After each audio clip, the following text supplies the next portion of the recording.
Martin, it's mid-January, but this is the first blog of the new year, so Happy New Year to you. Happy New Year to you too. Last year was a good year for Lipson, a very good year, but there's no sense of complacency or sitting back on our laurels, is there? No, you know me well enough by now. I'm never going to do that, and the people I've got around me aren't going to settle for that. So, yeah, it's not about major radical change. It's just about trying to carry on doing what we're doing, but keep improving it, really. So, yeah, that's very much the kind of theme for the new year. We don't rest on our laurels. We try and continue to improve, but we try not to cause too much disturbance along the way, I guess. And the way we do things is very important to you, isn't it? The culture, the sort of the ambience of the whole school, and that includes the staff, isn't it? It's about getting the best out of the staff. Yeah, I've talked about this a lot of times, haven't I, in terms of the culture and what we stand for. But a really good example this week, Tom Goodman took some training for our middle leaders this week on. The theme was radical candour. You know, in other words, how can you be really honest with your colleagues, but still do it in a supportive way. And he did a fantastic piece of training, which I know was really well received by staff.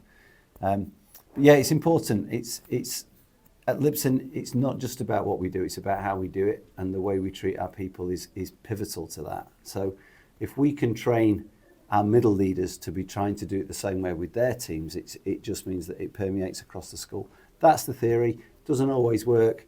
Sometimes they could say, "Oh yeah, he talks a good game," but I'm not. But this is what we try and do, and the more people we get doing it, the more it's likely to influence the way that we behave with each other and with the children. And in terms of the children and culture, one of the things that's happened fairly recently is the introduction of a lesson 6. Which I know you're quite delighted with the way the children respond. Yeah, we've had an amazing response from the Year 11s on this. Look, I don't think we should need it. I don't think we should need that extra hour of the day. But we're at a stage now as a school where we're doing really well in our own context. We're theoretically, our progress was the highest in the city last year, apart from a couple of the grammar schools.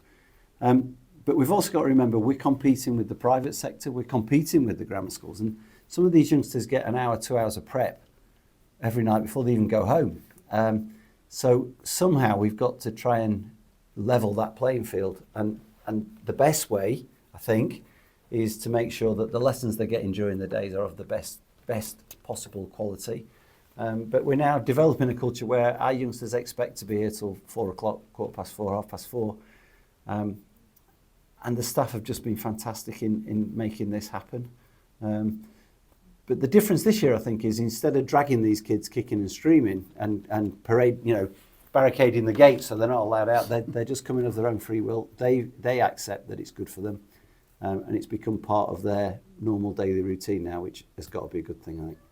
And that daily routine is building up, isn't it? Because it's only March when the PPE starts, so the countdown, the five-week countdown that we begin is going to begin next week, I think. Yeah, so I've picked up 9 or 10 youngsters that I'm mentoring now, so I'm getting it from there. I'm getting their version of events, and what we've got to be careful of is we just don't say you've got to be working at 10 out of 10 for the next. It's not sustainable. It's not sustainable for our staff, and I do worry about staff doing extra lessons after school, etc. So we try and it's a bit like an athlete. We try and peak for the big race, and I guess in Year 11 we have 3 main races. So we have a set of exams in November, December. We have another set coming up, February, March, and then we have the main event. And so rather than keeping people up there for the whole time, which I just don't think is possible, we just try and peak and then ease off and then go again and ease off. And I don't know. It sounds good, doesn't it? We are just doing our best to try and take the pressure off the youngsters, but give them the best possible opportunity at the same time. And it's a delicate balance. Finally, we've talked a lot about work, all work and no play, etc., etc. I don't know whether you're aware, but the National Theatre Connections Festival play launches today. It's not produced until February, but people will be able to buy tickets from today. That's important, isn't it? To get it's really important.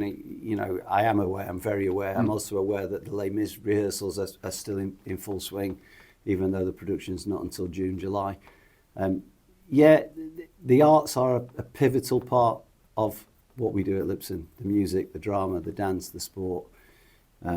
So the performing arts, we've got to give it airtime because this is the area that some of our youngsters really excel in. And you've heard me say about the importance of music and drama. We just got to keep it going on top of everything else. Brilliant. Thank you very much. Thank you.